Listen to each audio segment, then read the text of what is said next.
por favor, abramos nuestras Biblias en Hebreos el capítulo 13. Hebreos el capítulo 13, versículos 7 al 14. Hebreos 13, versículos 7 al 14. Muchas gracias por la corrección.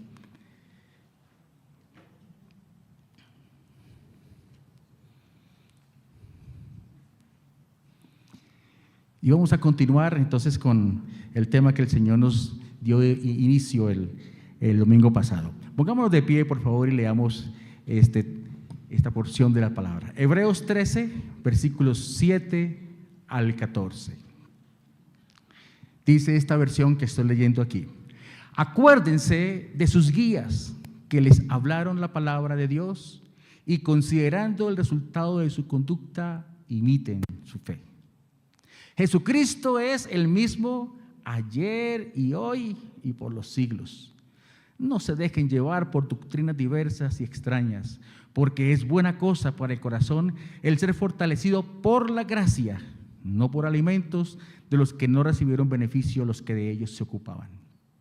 Nosotros tenemos un altar del cual no tienen derecho a comer los que sirven en el tabernáculo, porque los cuerpos de aquellos animales cuya sangre es llevada al santuario por el sumo sacerdote como ofrenda por el pecado son quemados fuera del campamento.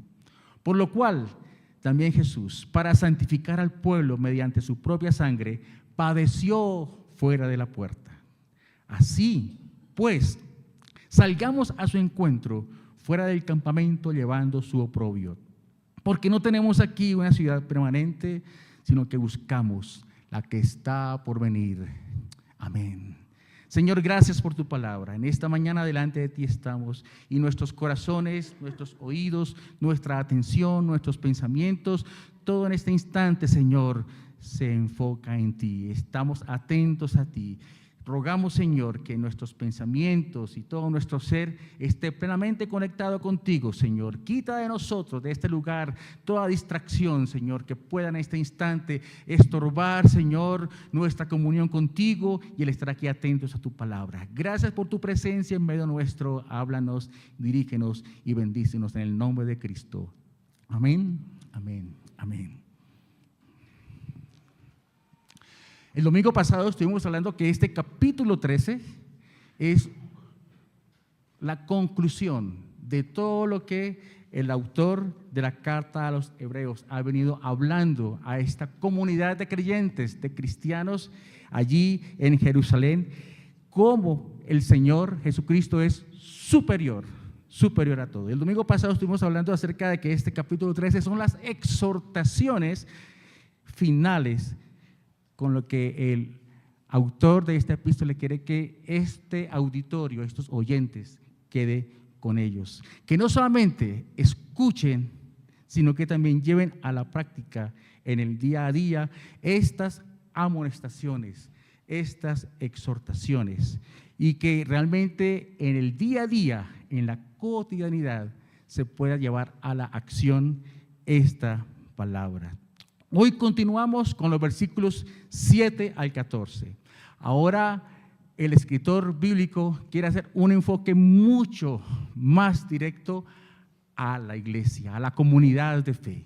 Lo hizo hace 8 días hablando acerca de los deberes hacia los demás y luego cómo esos deberes también se incluía a la familia, a la vida de matrimonio, y cómo ahora entonces el escritor bíblico quiere que la iglesia que esté escuchando, que la comunidad de fe que está escuchando, viva ahora estas invitaciones y exhortaciones que él está haciendo, que experimenten, que practiquen en la vivencia de la vida diaria.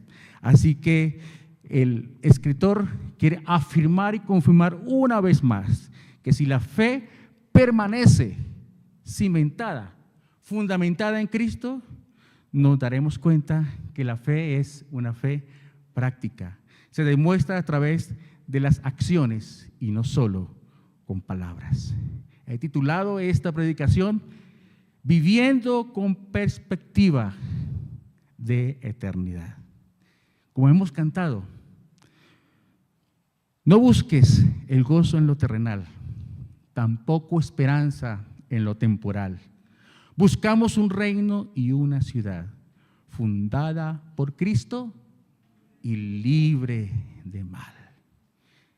Vivimos con perspectiva de eternidad cuando nos acordamos de nuestros guías y dirigentes que han influenciado nuestras vidas. Y quiero que vayamos al versículo 7, al versículo 7.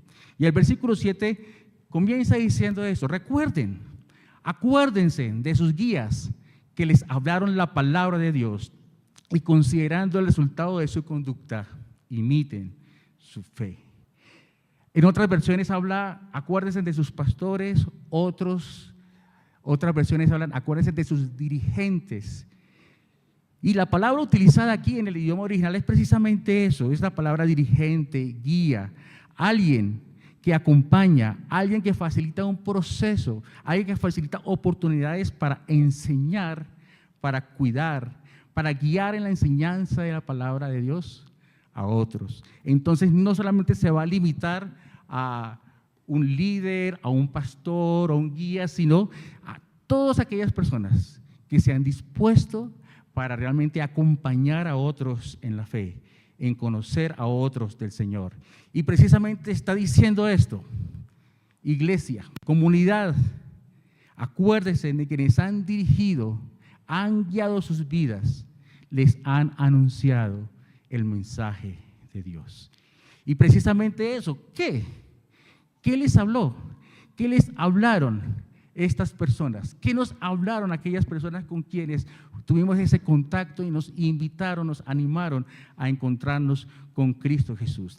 Dice que nos enseñaron, transmitieron, comunicaron la palabra de Dios.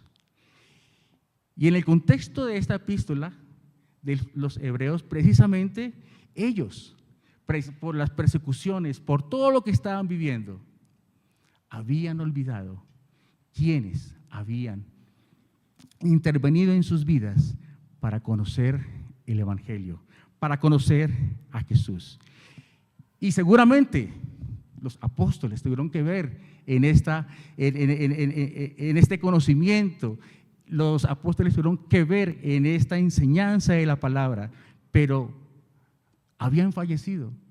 Y los apóstoles, los lectores de esta epístola, tenían que recordar la labor de estos siervos, de estos apóstoles en las vidas de ellos. ¿Qué hicieron? Hablaron, comunicaron, explicaron la palabra de Dios. Y es lo que el escritor bíblico les está animando.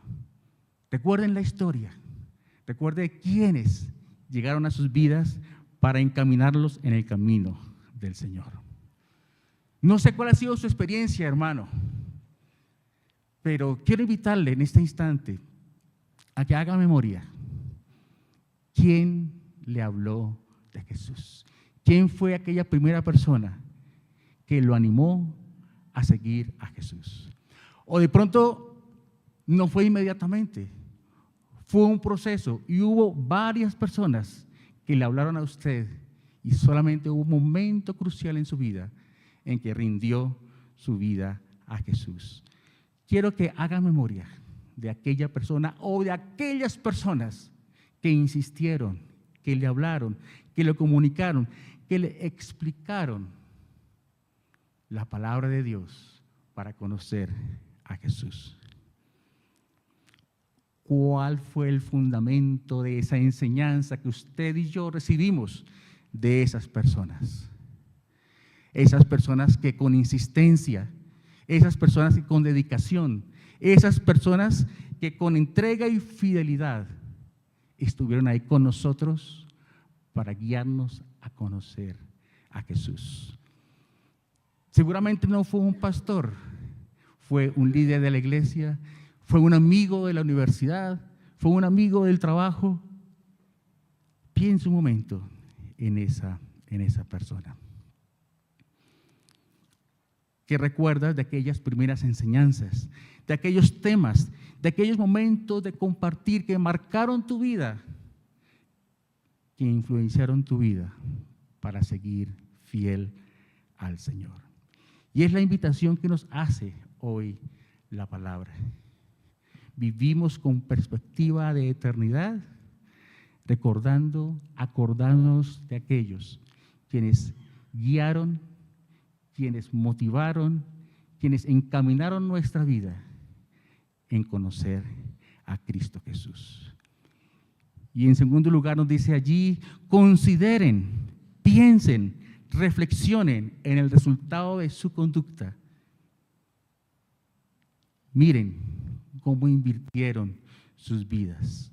Dice así el versículo 7. Acuérdense de sus guías que les hablaron la palabra de Dios y considerando el resultado de su conducta. Seguramente el testimonio de ellos nos animó a seguir a Cristo. Su pasión, su buen testimonio, su radicalidad, su cuidado, su interés por nosotros. Eso nos ayudó a seguir a Cristo. Miren cómo invirtieron sus vidas. Y es lo que el apóstol o el escritor bíblico le está diciendo a los judíos, a los hebreos que están escuchando, leyendo esta epístola, esta carta. Seguramente ya no están con nosotros. Y seguramente muchos de ellos fueron encarcelados, perseguidos, ejecutados. Pero piensen cómo invirtieron su vida. Y que este testimonio de fe nos invite a nosotros a pensar en ellos, a considerar este comportamiento, esta conducta. ¿Para qué? Dice el final del versículo 7, para que imiten su fe. ¿Cuál fue el resultado del estilo de vida de estas personas que nos influenciaron, de estas personas que nos guiaron a Cristo? Y dice, sigan el ejemplo de ellos, sigan el ejemplo de su fe, imiten su fe. Como seres humanos, son personas vulnerables, frágiles, y seguramente de pronto no tuvo usted más noticias de ellos, o seguramente tuvo noticias de algún fracaso en sus vidas. Pero el Señor hoy nos está animando, nos está invitando a que consideremos realmente cómo invirtieron sus vidas y su fe sea ejemplo y que nos invite a aprender más y más de Jesús.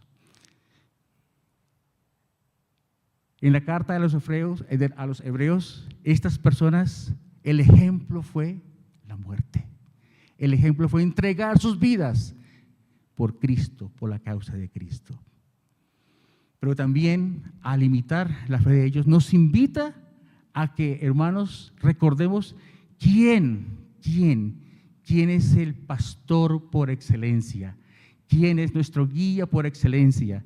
Dice Jesucristo. Jesucristo se identificó a sí mismo como el buen pastor.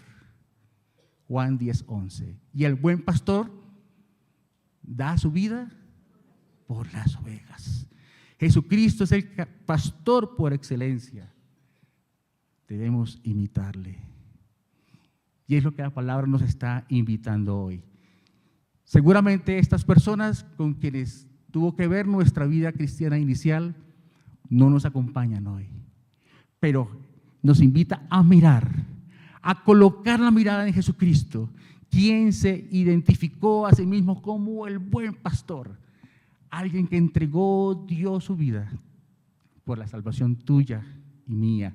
Y hoy la palabra nos está invitando a que debemos imitar. Él es el modelo, Él es el referente por excelencia para que podamos seguir una vida realmente que le agrada al Señor. Y eso es lo que nos está invitando este versículo 7. Recuerden a sus guías, consideren su fe, imiten su fe, pero por sobre todo, el pastor por excelencia, el guía por excelencia, aquel que nos ha guiado a la vida eterna es Jesucristo, el buen pastor, y debemos imitarle. En segundo lugar, en el versículo 8, en esta misma conexión, dice: Jesucristo es el mismo ayer, hoy y por los siglos. En este mundo cambiante, variable, inestable, donde nada es confiable, donde nada es permanente, hay alguien que no cambia. Jesucristo es el mismo ayer, hoy y por los siglos. Es por eso que esta unión allí, mirando, colocando nuestra mirada en el pastor por excelencia, Él no cambia, Él no nos defrauda, Él no nos desilusiona, Él no nos miente, Él no nos abandona. Y en esta seguridad es que el escritor bíblico nos está animando a que enfaticemos y edifiquemos nuestra vida en Cristo Jesús. Él es el mismo ayer, hoy y por siempre. El mundo pasará, este mundo perecerá, pero Cristo permanece hoy y siempre. Y es lo que del primer capítulo nos ha dicho.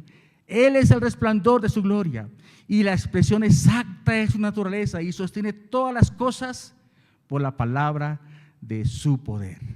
Después de llevar a cabo la purificación de los pecados, el Hijo se sentó a la diestra de la majestad en las alturas. La superioridad de Cristo siempre ha estado presente en el desarrollo de esta carta. Y hoy, entonces, el apóstol, el escritor bíblico nos está animando a esto. Los tiempos cambian, todo es temporal, pero Cristo es inmutable, es el mismo. Ayer, dice, dio su gracia para que nosotros entonces pudiéramos acercarnos y tener vida y perdón de nuestros pecados. Hoy el Señor es el mismo, actúa como ayer. Hoy el Señor está presente y disponible para que todos aquellos que crean en Él experimenten la vida eterna, una nueva oportunidad para que su vida sea transformada y cambiada. Él actúa hoy como en el pasado, actúa hoy con gran poder, interviene en la vida de todo aquel que se acerca para ser salvado. Amados hermanos, si decimos que somos discípulos de Jesús, que le seguimos, que somos cristianos, que hemos tomado en serio el caminar la vida con Él, es porque nos hemos sometido a su señorío y le reconocemos como autoridad suprema hoy y siempre. Y dice, por los siglos.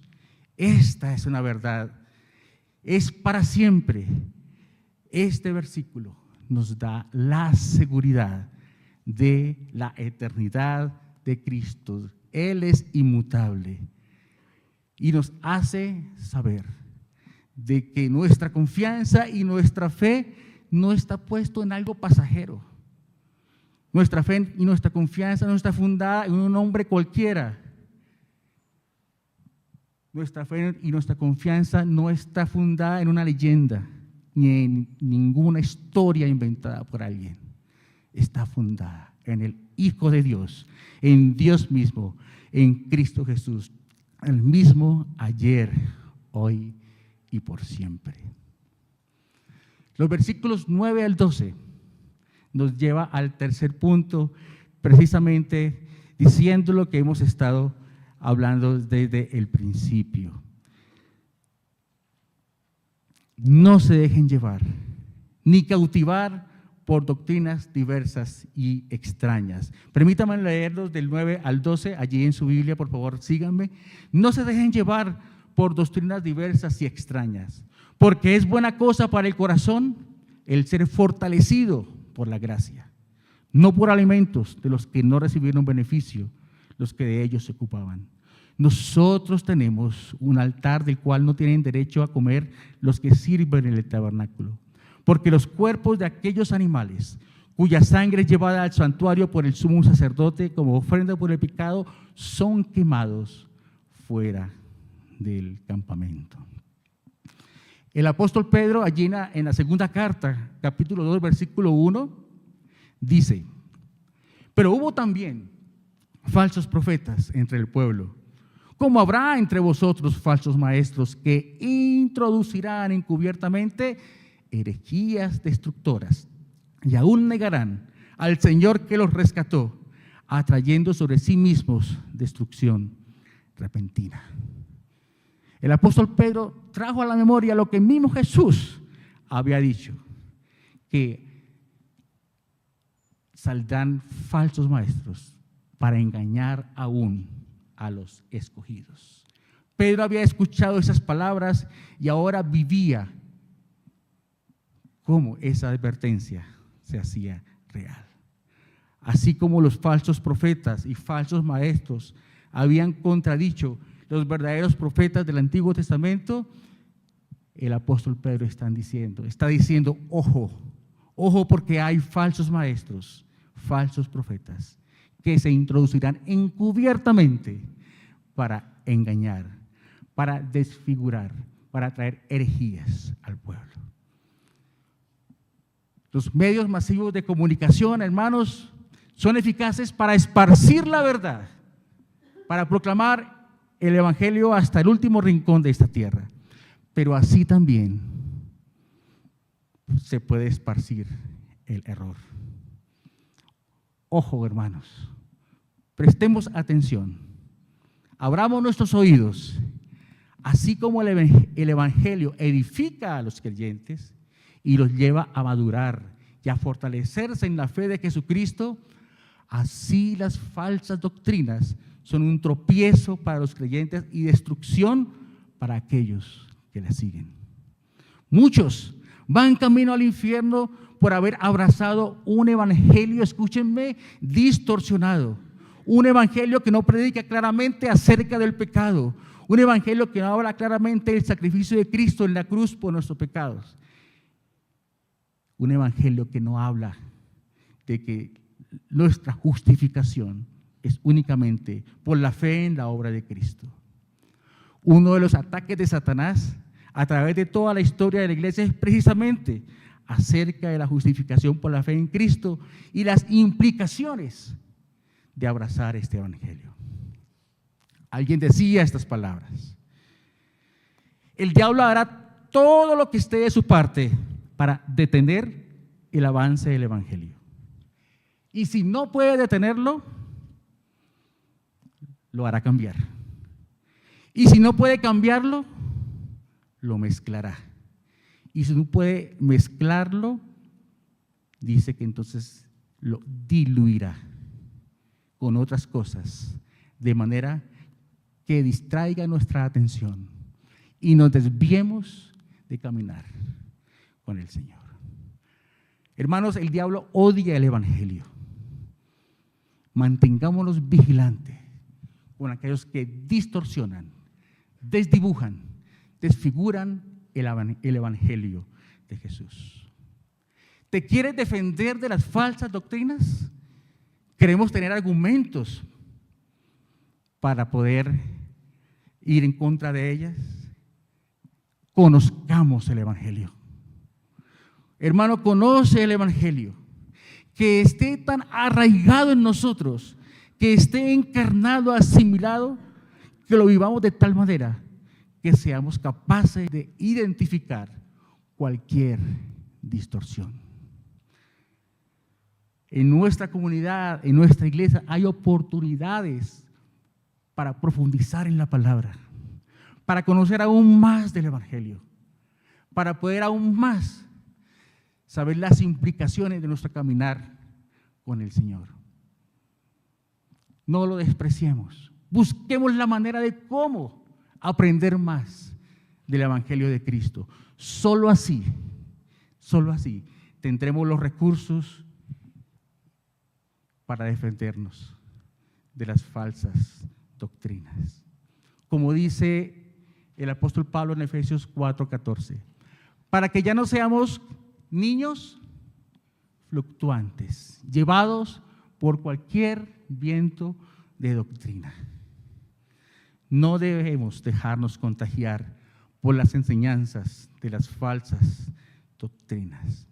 Ahora, el escritor bíblico nos dice: no se dejen llevar. La idea central es: evítenlos. Traten de no poner atención a estas palabras lisonjeras que nos dicen lo que queremos oír y terminan arruinando nuestras vidas. Tengamos mucho cuidado, y es la advertencia que nos hace la palabra en esta mañana, viviendo en la perspectiva de eternidad, no dejándonos llevar ni cautivar por doctrinas extrañas, porque, como dice el apóstol Pablo allí en Romanos 1:16, porque el evangelio es poder de Dios, ¿para qué? Salvación. ¿Para quiénes? A todo aquel que cree. Abracemos la palabra, el evangelio, y no nos desviemos. Y más bien, quitémonos, abrámonos de aquellos que quieran dividir, de aquellos que quieran distorsionar el evangelio del Señor.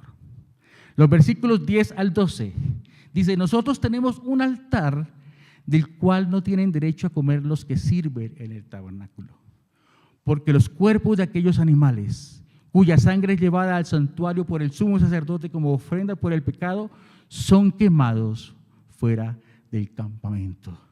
Por lo cual también Jesús, para santificar al pueblo mediante su propia sangre, padeció fuera del campamento. El escritor de la epístola nos lleva a traer a la mente, a la memoria, donde Jesús fue crucificado, fue sacrificado.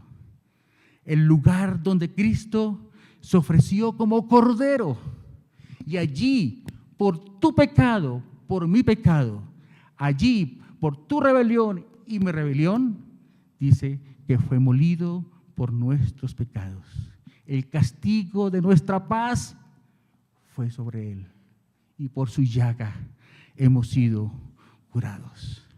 Este es el altar que está aquí hablando el escritor bíblico. Allí donde Jesús fue sacrificado y crucificado, allí en esa cruz donde dio su vida por ti y por mí. Por eso dice, allí no tiene lugar para que los sacerdotes del antiguo pacto pues lleguen, porque los sacerdotes del antiguo pacto van a confiar en sus animales, en sus ritos, en sus sacrificios.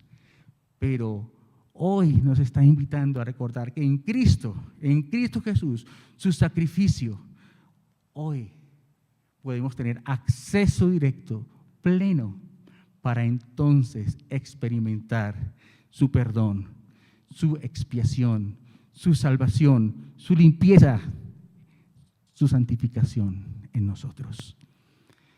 El versículo 11 habla acerca de ese ceremonial del día de la expiación. Todos los becerros, machos cabríos que llegaban para ser sacrificados. Y dice el escritor bíblico, este ceremonial ya no cuenta para el que se acerca a Jesús.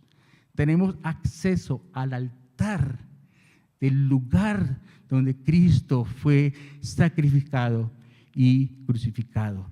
El escritor de la epístola va a reiterar una vez más lo que ha estado hablando en los capítulos anteriores. Va a reiterar hasta la saciedad que el sacrificio de Cristo es superior a todo rito que los judíos estaban viviendo en ese momento. Por medio de su muerte, Él puso fin a los ritos ceremoniales del día de la expiación, puesto que entró en el santuario celestial. Amados hermanos, no son nuestros esfuerzos, no son nuestros ritos, no son nuestras costumbres, sino la obra de Cristo en nosotros por la fe en Él. Porque por gracia sois salvos. Y esto es por fe, no por obras, para que nadie se gloríe. Claro, las obras son consecuencia de nuestra vida salvada, limpia, restaurada viene como consecuencia, no es para lograr nuestra salvación, pero es lo que el Señor nos está invitando en este pasaje. Por medio de la muerte de Cristo, puso fin a todas aquellas ceremonias, ritos y esfuerzos humanos para alcanzar el perdón y la salvación. Cristo mismo puso su sangre, su vida, y dice que entró en el santuario celestial, allí abriendo el camino para que entremos confiadamente ante su trono de gracia y de misericordia. Todo este ceremonial de animales quedaba allí, eran quemados. Los que hacían estos ritos tenían que lavarse nuevamente, purificarse, pero Jesús dice que una vez por todas, puso su vida en beneficio nuestro. Versículos 13 y 14. Así pues, salgamos a su encuentro fuera del campamento, llevando su oprobio, porque no tenemos aquí una ciudad permanente, sino que buscamos la que está por venir. Una exhortación, una invitación a encontrarnos con Jesús fuera del campamento. Jesús salió de Jerusalén para ir al Gólgota, allí donde fue crucificado. Y la invitación es: salgamos con Él, vivamos los vituperios, el oprobio, identifiquémonos con el dolor de Cristo y que nuestra vida también experimente realmente cómo Jesús padeció para que en nosotros fuera quitada el pecado, la culpa, la maldición por el pecado en nosotros. Jesús sale llevando una afrenta terrible.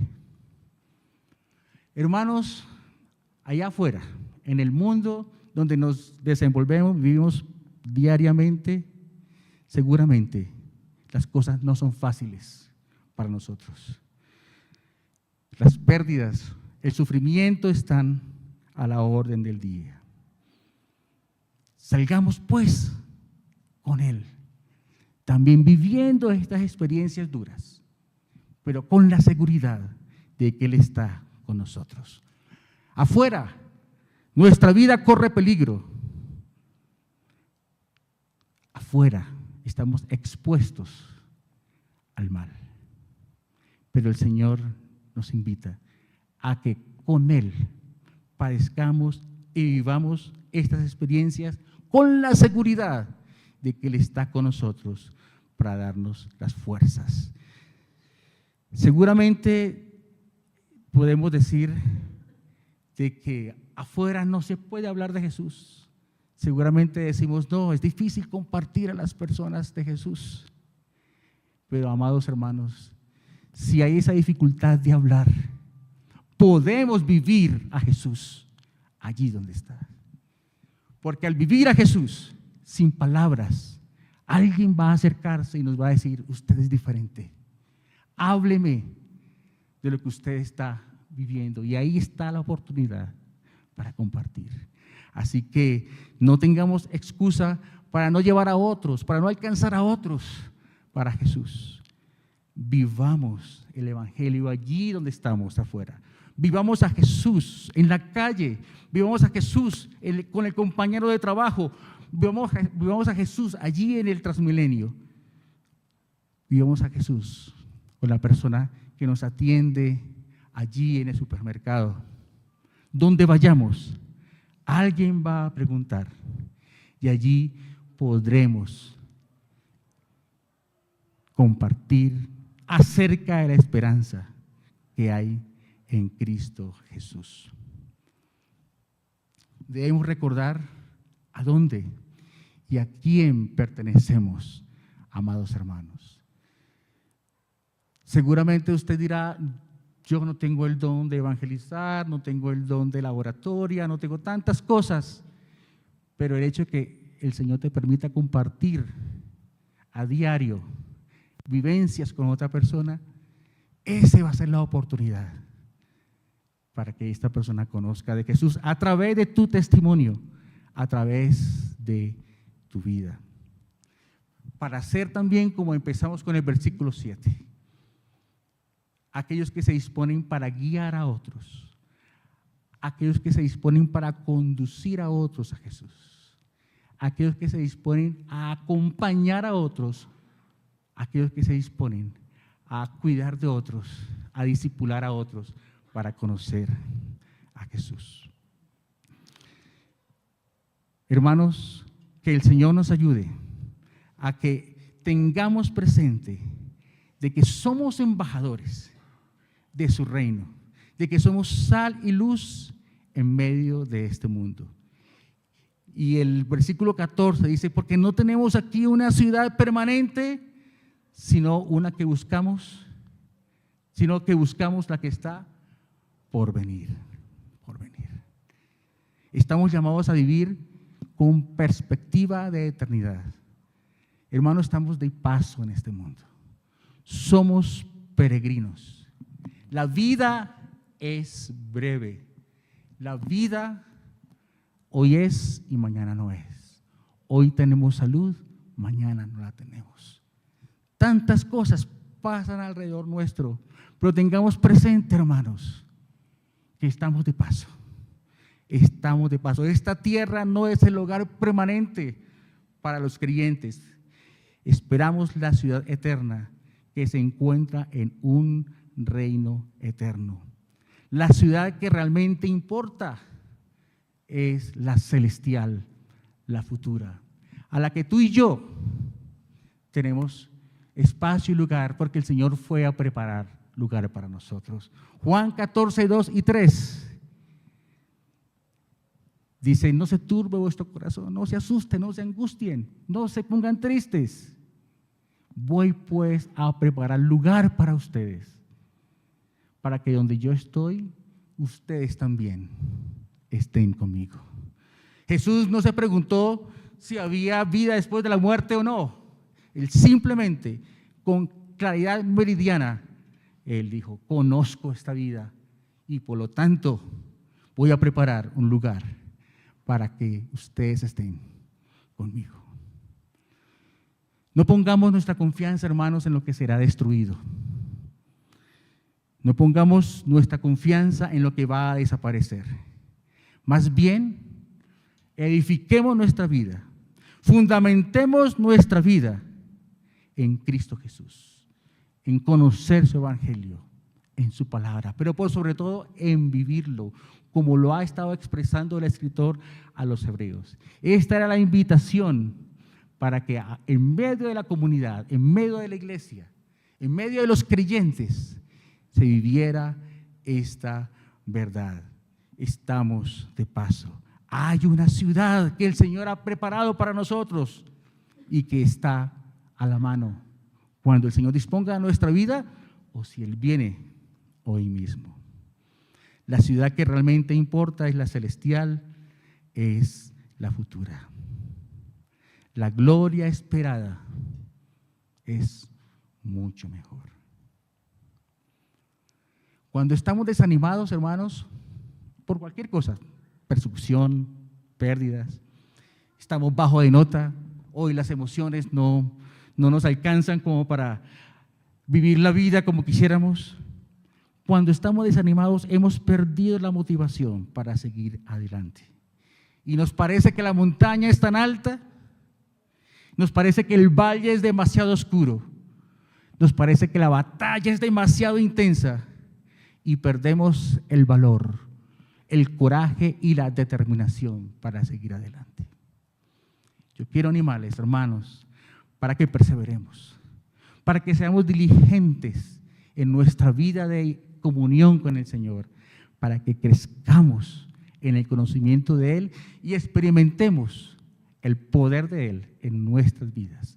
Que no nos dejemos desviar, que nada ni nadie nos robe el gozo de seguir a Cristo y más bien que nuestro testimonio pueda ser un testimonio que impacte, que influya para que otros lleguen a Cristo. Y que aquellos que quieran hacernos daño, huyan, salgan despavoridos y nosotros estemos firmes en el Señor.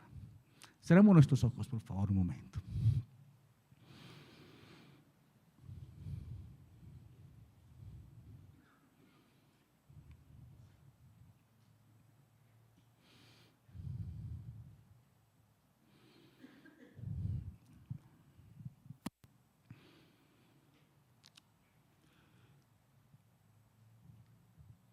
Seguramente en nuestra vida de servicio, de entrega al Señor, nos hemos desilusionado, nos hemos desanimado, hemos bajado la guardia. De pronto en nuestra diligencia y entrega al servicio del Señor, hemos estado tentados a volver atrás. De pronto hemos estado esperando afirmación, aplausos, felicitación, gratificación por nuestro servicio u obediencia al Señor.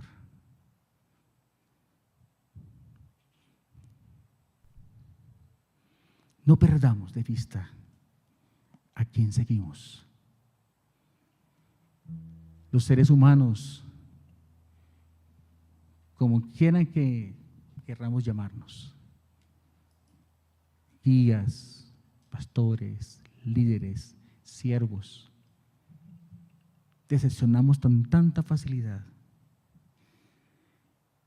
Jesucristo es el mismo ayer, hoy y por los siglos. Él es el buen pastor. Él es el referente santo, limpio y puro de pastor, a quien debemos seguir, servir, amar y entregarnos. Que en medio del cansancio, que en medio de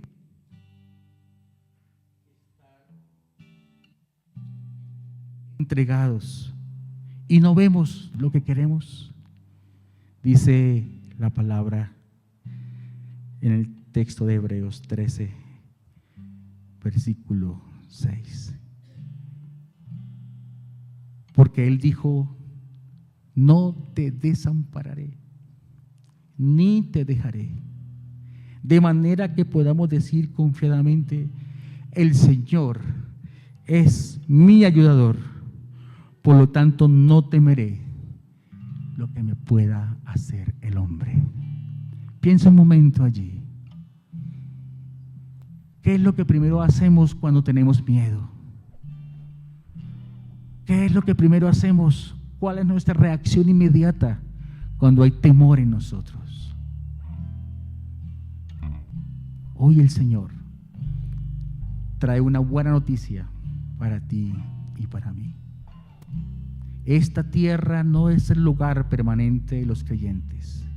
Esperamos la ciudad eterna que se encuentra en un reino eterno. El Señor es mi ayudador. No tendré miedo lo que me pueda hacer el hombre. Señor, aquí estamos delante de ti. Gracias. Gracias, Señor, porque estos sufrimientos, estas pérdidas, Señor, estas dificultades, Señor, no se comparan a la gloria tuya, a la gloria, Señor, que tú tienes preparada para cada uno de nosotros. Hoy, Señor, tomamos la determinación firme de caminar, Señor, en santidad, en consagración, en servicio, en diligencia, Señor, de conocer más tu palabra, tu evangelio, Señor, para que mi vida, Señor, en medio de las tentaciones, en medio, Señor, de las filosofías huecas de este mundo, pueda tener, Señor, la certeza y la valentía, oh Dios, de abrirnos, de rechazar todo esto, Señor, y más bien, Señor, seguirte a ti con todo nuestro ser. Aquí estamos, Señor. Solo tú eres suficiente. Solo tú nos bastas, Señor. Nada más, Señor, puede traer alegría, gozo, puede traer libertad a nuestra vida. Nada más puede satisfacer nuestra vida sino solo tú, Señor. Nada más, Señor, nadie más puede enderezar nuestro camino para que en nuestra vida haya, Señor, una vida, Señor, que agrade a ti, Señor. Una vida, oh Dios, de testimonio de luz en medio de oscuridad. Gracias, Señor. Si usted está aquí hoy por primera vez y no ha conocido de esta buena noticia y no ha conocido de la esperanza que hay en Jesús, si usted está aquí por primera vez y no tiene la seguridad de habitar esa ciudad celestial, ese lugar que el Señor fue a preparar para todos aquellos que creen en Él, yo le invito a que haga esta oración conmigo y con mucho respeto le invito a que repita estas palabras. Señor Jesucristo, gracias porque diste tu vida por mí, por mi rebelión, por mi pecado, por mi desobediencia. Hoy me acerco a ti, reconociendo mi pecado, que te necesito. Por favor, perdona todos mis pecados, perdona todos mis errores, perdona todas mis maldades y hazme limpio y puro para ti. Inscríbeme en el libro de la vida para cuando llegue el momento en que me llames a tu presencia pueda contestar presente, Señor, allí en esa patria celestial, en esa ciudad celestial y futura que tú me has preparado, que tú has preparado a los que creen en ti.